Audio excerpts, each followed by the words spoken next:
이 시대를 살아가는 사람들은 불확실성의 우상에 사로잡혀서 살 때가 참 많습니다.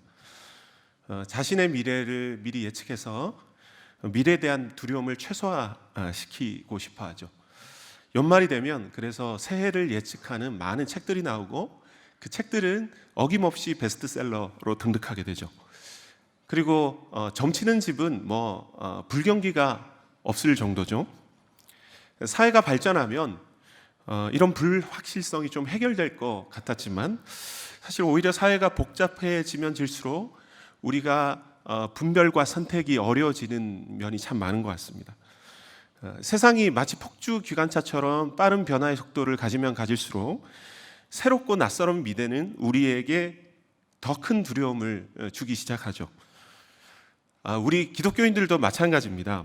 수능 기간이 되고 또 혹은 가정이나 직장에 큰일이 생기게 되면 평소에 참여하지 못했던 기도회에 나오고 싶은 마음이 더 간절해지죠.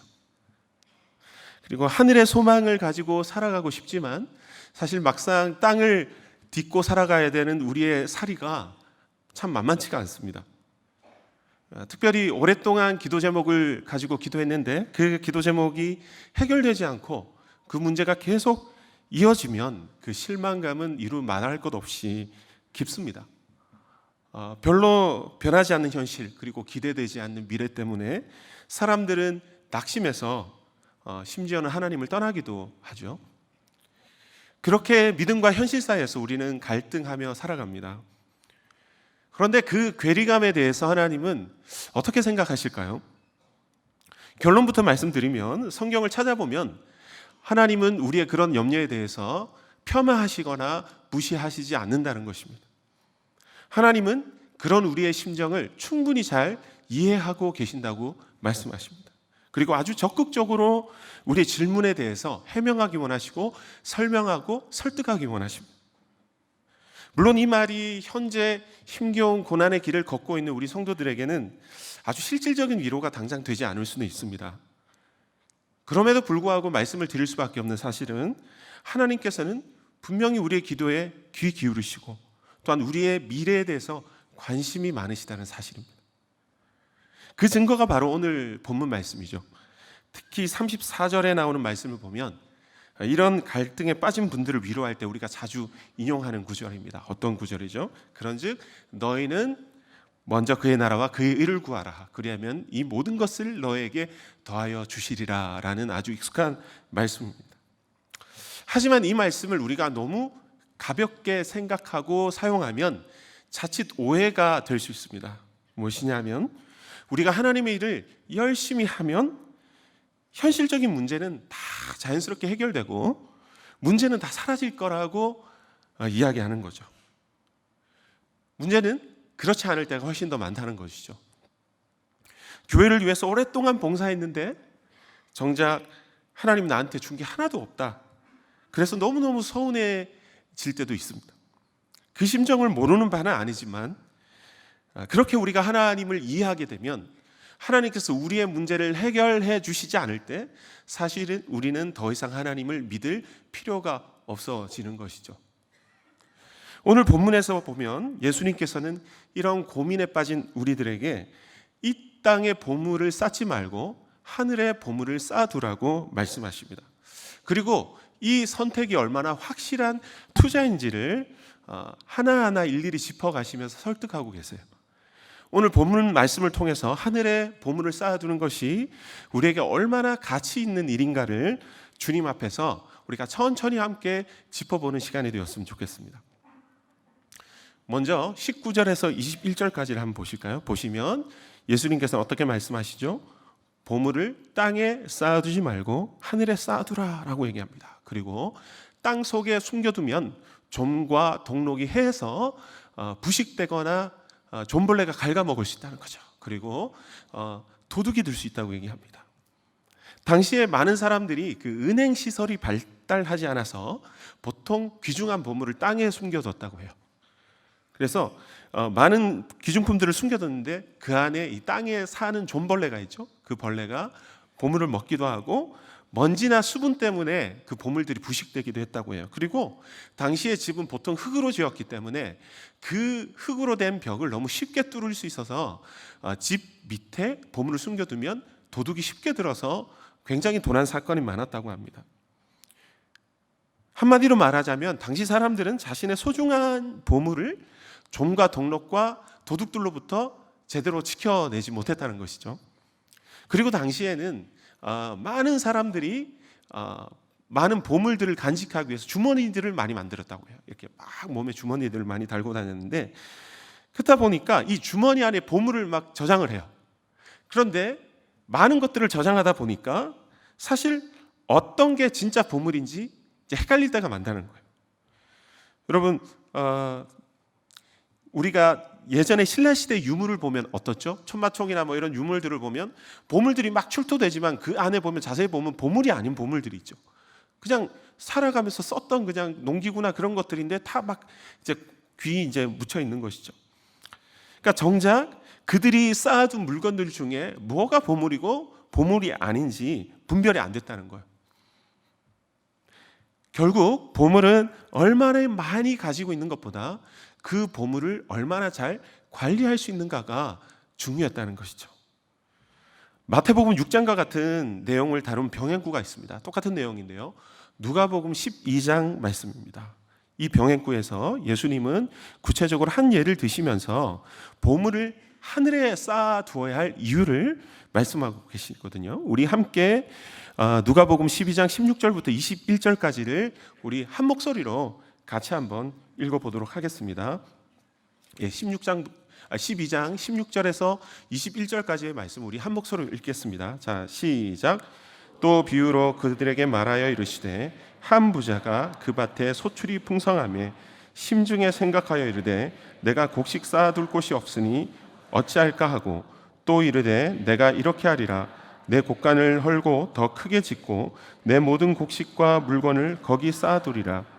또 내가 내 영혼에게 이르되 영혼아 여러 해 쓸 물건을 많이 쌓아두었으니 평안히 쉬고 먹고 마시고 즐거워하자 하리라 하되 하나님은 이르시되 어리석은 자여 오늘 밤에 내 영혼을 도로 찾으리니 그러면 내 준비한 것이 누구의 것이 되겠느냐 하셨으니 자기를 위하여 재물을 쌓아두고 하나님께 대하여 부요하지 못한 자가 이와 같으니라. 아멘. 여러분, 우리는 여기 이 말씀에서 나오는 부자처럼 내 보물이 어디에서부터 왔는지 그리고 그 보물을 누가 지켜줄 수 있는지를 자꾸 잊어버릴 때가 많다는 것이죠. 그 부자는 보물을 지켜내기는커녕 오히려 자기 목숨 하나 부지하기가 어려운 존재였다는 것이에요. 우리는 어떤 소중한 것을 가지려고 하기 전에 우리가 먼저 그 소중한 것을 제대로 관리하고 그리고 지킬 힘이 있는지를 먼저 돌아봐야 된다는 것이죠. 혹시 내게 소중한 것이 있는데 그것 때문에 굉장히 행복하기도 하지만 한편으로는 불안하고 좀 두려운 분들 계십니까? 그리고 그 보물들 중에 도대체 어떤 보물이 진짜 보물인지, 무엇을 지켜야 하고 무엇은 버려야 할지 헷갈려 할 때가 있지 않습니까? 바로 하늘이 우리의 보물을 두기에 안전한 곳이라고 예수님께서 오늘 말씀을 통해서 가르쳐주고 계십니다. 여기서 하늘이란 물리적인 하늘을 뜻하는 것이 아닙니다. 바로 하나님이 계신 곳이라는 것을 뜻합니다. 바로 우리의 보물을 하나님이 계신 곳에 하나님의 손에 맡기는 것이 우리의 보물을 가장 안전하게 관리할 수 있는 방법이라고 오늘 말씀에서는 우리에게 가르쳐주고 계신 것입니다. 하나님은 왜 하필 소중한 것을 우리의 모든 소중한 것을 자기에게 맡기라고 하실까? 그럼 우리가 답이 나오죠. 내가 하나님보다 더 소중한 걸 가지는 것이 하나님이 셈이 나서나 혹은 그것을 보기에 불편하시기 때문이 아니라는 것이죠. 내가 원하는 걸 가지고 내가 행복해하는 것이 그렇게 보기 싫은 것이 아니라는 사실이에요. 우리의 그런 수많은 오해와 착각 속에서 오늘 이 말씀을 다시 한번 되짚어 보기를 원한다는 것입니다. 주님이 우리에게 소중한 것을 달라고 하시는 진짜 이유는 바로 우리에게 그 소중한 것을 지키기에 힘이 없다는 것이죠. 그리고 진짜 소중한 것이 무엇인지도 우리는 늘 헷갈려 한다는 것입니다. 그러면서도 우리는 자꾸 우리 스스로가 그것을 관리해 보겠다고 스스로 고집한다는 거예요. 주님, 이거 제가 한번 잘해 볼게요. 제가 한번 해볼게요 라고 고집한다는 거예요. 주님은 그 보물들을 내 손에서 빼앗아 가시려고 하시는 것이 아니고 우리가 진짜 중요한 것이 무엇인지 가르쳐 주시고 다시 우리 손에 쥐어주시려고 하신다는 사실이에요. 그렇다면 우리는 어떻게 하나님 나라를 볼 수 있고 그리고 소중한 보물을 구별해낼 수 있을까요? 22절에서 23절까지의 말씀 보면요, 눈에 대한 얘기가 나와요. 눈에 대한 얘기. 어떤 말씀이냐면 우리의 눈이 성해야 온몸이 밝을 것이고 눈이 나쁘면 온몸이 어둡다고 말씀하고 계세요. 이 눈은 우리에게 있어서 어떤 그 물리적인 눈을 얘기하는 것이 아니라 우리의 삶을 밝히는 등불과 같은 의미를 가지고 있어요. 여기서의 몸도 우리의 육체적인 몸뿐만 아니라 우리의 삶을 몸이라고 얘기하고 있다는 것이에요. 여기서 눈이 성하다는 의미는 무슨 말이냐면 사물이 눈이 밝아서 단순하고 명확하게 보인다는 얘기예요. 그런데 여기서 눈이 나쁘다는 얘기는 마치 난시처럼 어떤 걸 봤을 때 사물이 명확하게 보이지 않고 이게 두 개, 세 개로 겹쳐서 보이고 혼란스럽게 보인다는 얘기를 눈이 나쁘다고 표현하고 있다는 것이. 24절에는 어떤 말씀을 하냐면요, 우리의 눈이 나쁘게 되면 하나님과 재물이 헷갈려 보인다는 거예요. 우리의 눈이 나쁘면 하나님과 재물이 겹쳐 보이고 막 따로 떨어져 보이고 막 헷갈리는 거죠. 뭐냐면 하나님이 재물인지 재물이 하나님인지 헷갈려 보이기 시작한다는 거예요. 그러니까 어떤 문제가 생길까요? 도대체 우리가 무엇을 섬겨야 할지 이제 갈리기 시작한다는 거예요. 우리의 그런 헷갈림을 몸소 경험하시고 감당하신 분이 바로 예수 그리스도세요. 마태복음 4장을 보면 예수님께서 광야 시험을 받으시죠. 세 가지 시험을 여러분 기억하십니까? 첫 번째 시험은 돌이 떡이 되게 하는 시험이었어요. 그리고 두 번째는 뭐죠? 높은 곳에서 뛰어내리면 천사들이 하나님의 아들이면 받아줄 거라고 얘기하는 거죠. 그리고 세 번째 시험은 무엇이죠? 사단에게 절하면 모든 천하만국의 영광을 다 예수님께 준다고 사탄이 유혹하고 있는 거죠. 예전에 담임 목사님께서 말씀하셨지만 시험거리가 되지 않는 것은 시험이 아니죠. 근데 지금 이 세 가지 거리는 예수님께 굉장히 큰 시험거리였다는 거죠. 이 시험은 무엇이냐면 바로 사단이 인류의 대표 되신 예수 그리스도의 갈등을 촉발시키고 유발시키는 측면의 시험이었다는 거예요. 첫 번째 시험은 뭐냐면 하나님 말씀과 먹고 사는 문제 사이의 갈등의 시험이에요. 두 번째는 뭐냐면 하늘에 속한 하나님의 사람이지만 땅에 발을 디디고 살아가야 할 인간으로서의 갈등이에요. 세 번째는 하나님 나라와 세상 나라 사이의 갈등이라는 거예요. 예수님께서는 그 사단의 시험 앞에서 사실 착시 현상을 인간으로서 경험하실 수도 있었습니다. 하지만 그 시험을 우리를 대표해서 이겨내셨죠. 그 승리를 경험하신 예수님이십니다. 여러분 어떻습니까? 우리는 하나님의 말씀을 믿는다고 하지만 정작 살아가다 보면 여전히 먹을 거리 때문에 고민하잖아요. 그리고 우리가 하나님의 자녀이지만 이 땅 위에서 하나님의 소시민으로 살아갈 때 갈등에 빠집니다. 그리고 우리는 하나님을 예배하지만 때로는 재물을 추구하면서 재물을 예배하면서 삽니다. 부자처럼 우리의 쓸 것을 마음속에 담아두고 묵상하고 누리며 사랑하며 애태우며 살아가죠. 그것이 예배이죠. 그 갈등 속에서 우리의 영적인 눈에 난시가 생기는 것입니다. 예수님은 그 난시를 정확히 하셨다는 거예요. 하나님과 재물이 흐릿하게 겹쳐 보입니다. 하나님을 알긴 알아요. 이 말씀은 하나님을 아는 사람에게 하신 말씀이에요. 하나님을 알긴 아는데 하나님이 재물이지 재물이 하나님인지 헷갈려요. 그래서 하나님을 섬기는데 재물을 이용하는 것이 아니라 재물을 섬기는데 하나님을 이용하게 되죠. 그것이 바로 24절의 정확한 뜻입니다. 이런 영적인 난시는 어떻게 해결된다고 우리에게 말씀하시죠? 세 번째 시험에서 예수님께서 담대하게 선언하신 그 선언이 우리 해답이죠. 무엇입니까? 오직 하나님만 예배하고 그를 섬기라. 그것이 바로 그런 영적인 난시 현상에 빠져 있는 우리에게 주시는 예수 그리스도의 명확한 해답이었습니다. 여러분, 눈이 밝은 예배자는요, 하나님과 재물이 겹쳐 보이지 않아요. 우리가 하나님이냐 세상이냐 갈래길에 설 때 무엇이 중요하고 우선인지 정확히 이해하고 단순하고 선명한 삶을 사는 겁니다. 헷갈리지 않습니다. 우리가 그리스도인으로서 살아가려면 이런 밝은 눈이 필요하다고 지금 예수님께서 말씀하시는 거죠. 바로 우리가 하나님만을 주인으로 섬길 때 우리의 눈이 밝아집니다. 여러분, 우리의 삶을 돌아볼까요? 참 많이 헷갈리지 않습니까? 우리가 이 예배 시간에 헷갈리지 않은 것 같지만 막상 그 존재 앞에 서면 많이 혼란스럽고 하나님 잊어버리고 너무너무 답답할 때가 많아요. 그럴 때 무엇을 기억하셔야 됩니까? 예수 그리스도의 절규죠. 오직 하나님을 예배하고 그를 섬길지어다. 그 선언 안에 우리의 흐릿해지고 헷갈리고 혼란스러운 삶의 우선 가치와 영적인 난시가 해결됨을 믿으시기 바랍니다. 여러분, 오늘 이 말씀과 기도를 통해서 이 시간을 통해서 우리는 이런 영적인 난시가 해결되는 겁니다. 그래서 우리에게는 이 예배가 너무너무 중요한 것입니다. 여러분, 이 예배 안에서 우리는 승부를 봐야 합니다.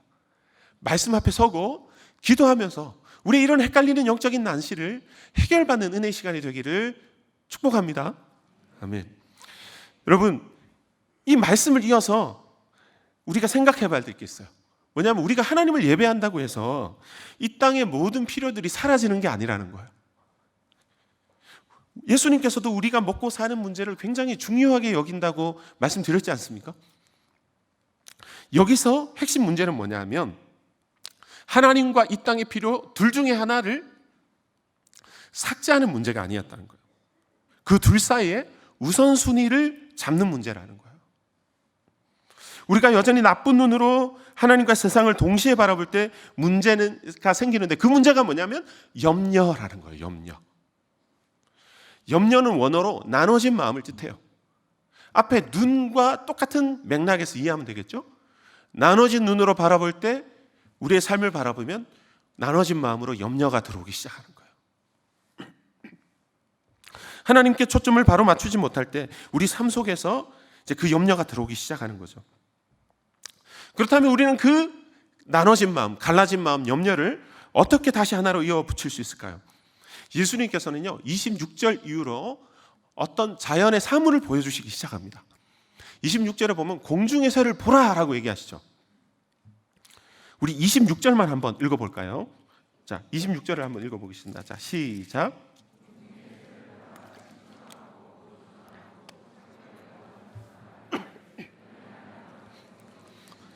너희는 이것들보다 귀하지 아니하냐. 아멘. 여러분, 우리가 말씀을 볼 때는요, 두 가지 방법이 있습니다. 뭐냐면 look at의 방법이 있어요. 말씀을 보는 것이죠. 말씀에 적혀진 내용을 보는 것입니다. 근데 두 번째 방법이 있어요. 뭐냐면 look through의 방법이 있어요. 뭐냐면 말씀을 통해서 보는 것입니다. 이건 뭐냐면 지금 예수님께서 말씀을 통해서 보시라는 거예요. 예수님의 말씀을 통해서 사물을 보죠. 그럼 어떻게 되는 거예요? 평소에 맨날 봤던 거예요. 평소에 하늘에 나는 새 맨날 봤습니다. 발에 차이는 들풀 맨날 봤어요. 백합화 맨날 봤어요. 근데 거기서 못 봤다는 거예요. 못 본 무엇을 다시 보라는 거예요. 뭘 통해서? 말씀을 통해서 보라는 거예요. 여기에 바로 우리의 염려의 해결 방법이 있는 겁니다. 뭐냐 하면 말씀과 기도를 통해서 우리의 일상을 다시 바라보라는 거예요. 바로 그 안에 하나님과 재물을 겸하여 섬길 수 없는 이유가 있고 바로 주님께서 우리를 먹이시는 그 증거가 있다는 거예요. 여러분, 사실 그 세 가지 다 우리의 눈에 보잘것없는 존재들이에요. 하지만 하나님께서는 그 모든 걸 먹이시고 살피신다고 말씀하는 거예요. 그런 가치 없는 존재를 주님께서는 다 친히 관리하시는데 하물며 너희일까 보냐라고 말씀하고 계신다는 거예요. 여러분, 우리가 이 말씀을 좀 확대해서 해석해 볼까요? 아까 말씀드렸죠. 보물을 어떤 곳에 관리하기 원해요, 사람들은. 그리고 하늘에 보물을 두라고 하지 않습니까? 근데 이걸 확대해서 보십시오. 이 세상을 하나님의 창고로 생각해 보십시오. 그럼 우리는 어떤 존재죠? 하나님의 보물이죠. 하나님 우리를 그렇게 보신다는 거예요. 그래서 우리를 좀과 동록이 해하지 못하도록 우리를 관리하신다는 겁니다. 도둑이 들지 못하도록 우리를 지키신다는 거예요. 바로 예수 그리스도께서 이 말씀을 근심에 빠진 우리에게 보여주시기 원한다는 거예요. 여러분, 우리 옆에 있는 지체들에게 한번 고백할까요? 당신은 하나님께서 아끼시는 보물입니다. 한번 고백합시다. 아멘. 그렇게 우리는 주님의 완전한 관리 아래 이 세상 안에서 주님의 보물이라는 것입니다. 개인적으로 저는 작년 말에 보직 이동을 했습니다. 찬양 인도를 하다가 이제 일반진으로 사역을 옮겼는데요. 그때 참 많이 기도하고 혼자 좀 사역을 점검하는 시간을 가졌습니다. 그간에 해왔던 사역들을 정리하고 또 앞으로 하나님께서 하신 일들이 무엇일지, 하나님 나를 어떻게 인도하실까 고민했어요. 이제 음악을 좀 주업을 하지 않으니까 하나님이 나를 개척교회 목사로 끌어가실까? 청빙을 받게 하실까? 아니면 청년들을 더 오래 섬기게 하실까? 아니면은 이렇게 먼 미래가 걱정이 되지 않겠습니까, 여러분? 여러 가지 이제 생각들을 하게 되겠죠. 하나님께 돌아보며 주님 앞에 물은 시간이 되었습니다. 그런데 제 마음에 두려움이 있는 거예요. 뭐냐면 그런 두려움. 사는 게 더 힘들어지면 어떡하지? 솔직히 그런 두려움이 있더라고요. 그리고 이 결정이 정말 옳은 결정일까? 조금 더 안전하고 확실한 판단이 필요한 거 아닐까?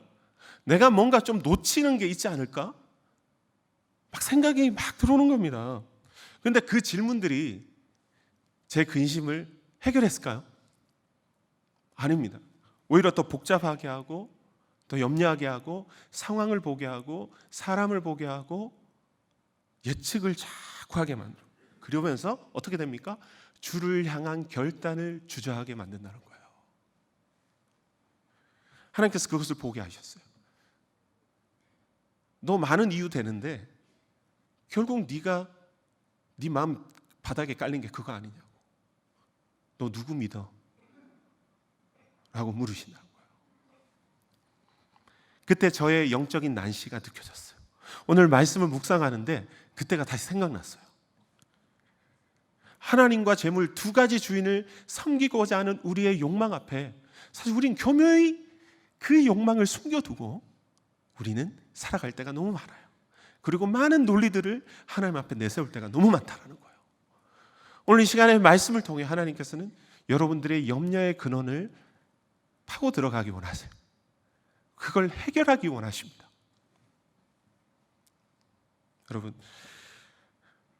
그런 염려가 우리를 굳어버리게 만들어요. 이도저도 못하게 만들고 우리의 삶에 열정을 쏟아놓지 못하게 만들고 가치 없게 만들어버린다는 거예요. 그것은 바로 하나님에 대해 전적으로 신뢰하지 못하는 우리 마음의 두려움에서부터 나온다는 사실을 우리는 기억해야 할 것입니다. 그 이후로 저는 계속해서 기도하고 있습니다. 하나님, 제 삶이 당신에 대한 믿음으로 선명해지기 원합니다. 더 이상 망설이고 모호하고 흐릿한 삶을 살지 않게 도와주십시오. 영적인 굶주림을 일로 채우면서 살아가지 않게 해주십시오. 하나님에 대한 배부름으로 제 영적인 눈이 뚜렷하고 선명해지게 하여 주십시오. 라고 기도하고 살아가길 원하고 있습니다. 여러분, 이 기도는 어떤 기도보다 저의 마음을 평안하게 하고요, 안심하게 해요. 미래에 대한 상황에 대한 확신이 아니라 하나님에 대한 확신이 그렇게 저의 삶과 여러분의 삶을 굳건하게 붙잡으시는 은혜의 시간이 있기를 원합니다. 아멘. 말씀이신 예수님은 그렇게 육신이 되셔서 우리에게 오셨어요. 여러분, 말씀을 한번 보시면요, 어떻습니까? 예수님께서 어린 시절 친구들과 막 뛰어놀던 동산이 있어요. 길가에 핀 꽃들과 풀들, 나무가 있어요. 그리고 하늘에 나는 새가 있죠. 그리고 시장에서 뛰어노는 아이들의 소리가 있죠. 동네 아주머니들의 한숨 섞인 넋두리가 있어요. 자식 때문에 고통스러운 엄마의 절규가 있어요. 무너진 삶을 살아가는 이들의 아픔과 깊은 슬픔이 있습니다. 이 모든 것이 하나님의 나라를 담아내는 언어의 그릇이 됐다는 거예요. 예수님이 기록되지 않은 30년의 일상이 있잖아요. 예수님의 성경에 기록되지 않은 예수님의 일상은 바로 이 안에서 찾아낼 수 있어요. 예수님께서 그렇게 치열하게 우리가 되셔서 우리 속에 하나님 나라를 담아내시려고 살아내셨는지 우리는 깊이 알 수 있다는 거예요. 성경에 기록된 3년뿐만 아니라 기록되지 않은 이 30년의 예수님의 일상은 비록 우리에게 바로 보이지 않지만 3년 동안 선포된 예수 그리스도의 말씀의 깊은 뿌리가 되어 주셨다는 거예요. 예수님은 우리의 일상 속에 어떻게 찬란한 하나님의 나라의 영광이 임해야 하는지를 지금 보여주고 계신 거예요. 33절에 이 짧은 문장 안에 있는 거죠. 우리 다시 한번 33절 말씀 다시 한번 읽도록 하겠습니다. 같이 읽겠습니다. 자, 시작.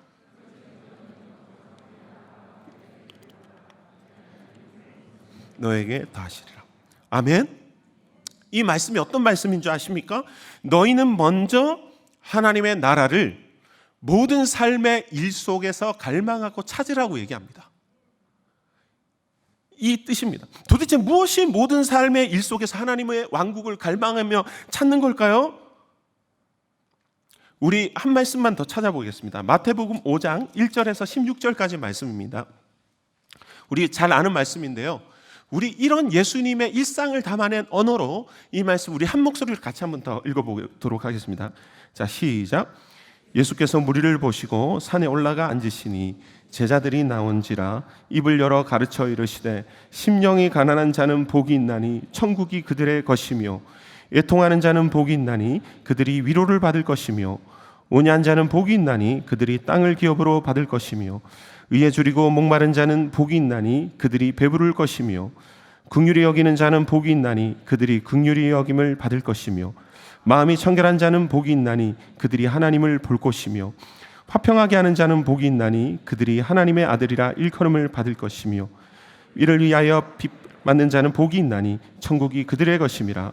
나로 말미암아 너희를 욕하고 박해하고 거짓으로 너희를 거슬러 모든 악한 말을 할 때에는 너희에게 복이 있나니 기뻐하고 즐거워하라. 하늘에서 너희의 상이 큼이라.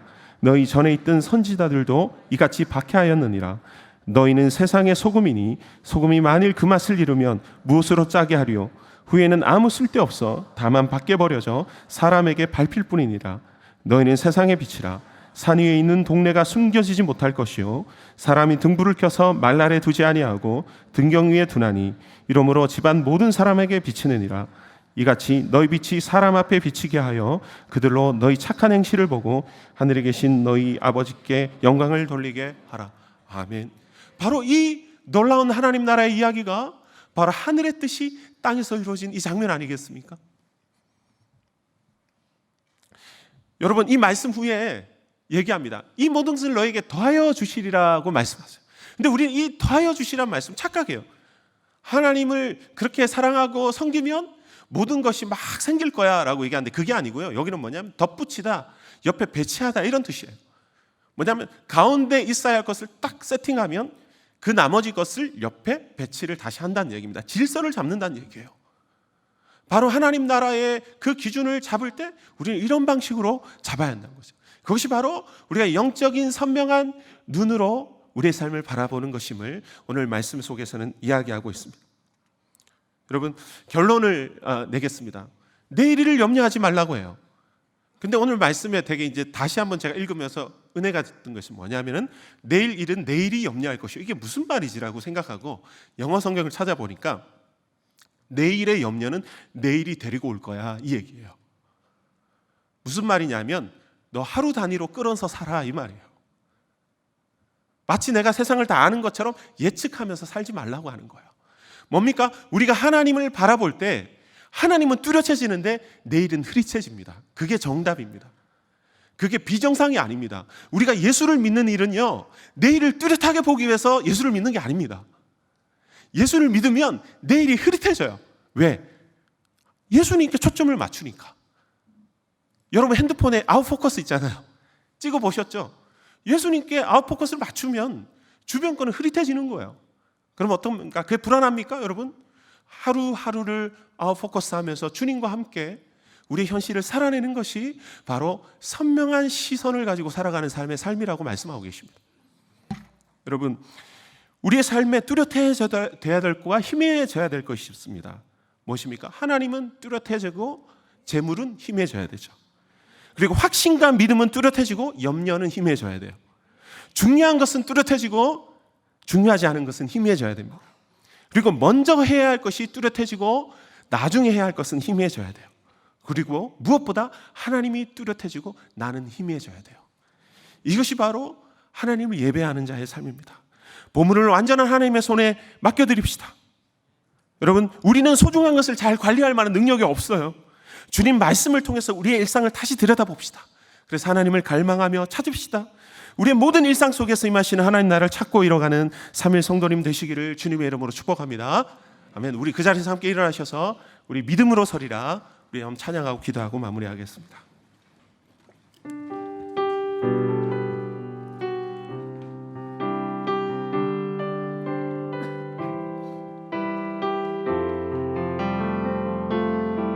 우리 가사를 묵상하며 찬양합시다. 이곳에 임하신 하나님 나라, 이곳에 임하신 하나님 나라, 가난한 마음으로 바라보리라. 먼저 그 나라 그 뜻 구하며 나의 삶 드리리. 주님이 맡기신 하나님 나라, 믿음의 눈으로 바라보리라. 하늘의 뜻이 이 땅 가운데 완성될 그날까지 믿음하여 그 위에 서리라. 하나님의 나라는 무너지지 않으리. 믿음하여 그 나라 세워가리라. 주님 곧 오실 믿음 다하여 그 위에 서리라. 믿음하여 그 위에 서리라. 하나님의 나라는 무너지지 않으리. 하나님의 나라는 무너지지 않으리. 믿음하여 그 나라 세워가리라. 주님 곧 오실 때까지. 오늘 이 시간에 우리 간절히 기도합시다. 성령 하나님, 우리의 갈라진 눈을 회복시켜 주시옵소서. 우리의 나눠진 마음을 회복시켜 주시옵소서. 세상의 염려와 근심이 바로 하나님 온전히 신뢰하지 못함으로부터 나왔음을 오늘 이 시간에 성령님 깨닫게 하여 주시옵소서. 우리 삶이 선명하고 뚜렷해지게 하여 주시옵소서. 희미하고 모호하고 망설이며 날마다 무엇을 향해 달려가는지도 모른 채 살아가는 우리의 낙심한 마음과 삶을 다시 일으켜 세워 주시옵소서. 주의 온전한 확신과 믿음 안에 하나님 나라를 꿈꾸며 살아가는 우리의 삶이 되게 하여 주시옵소서. 우리 그런 마음으로 이 시간에 주님의 이름 한번 부르고 함께 기도하겠습니다. 주여!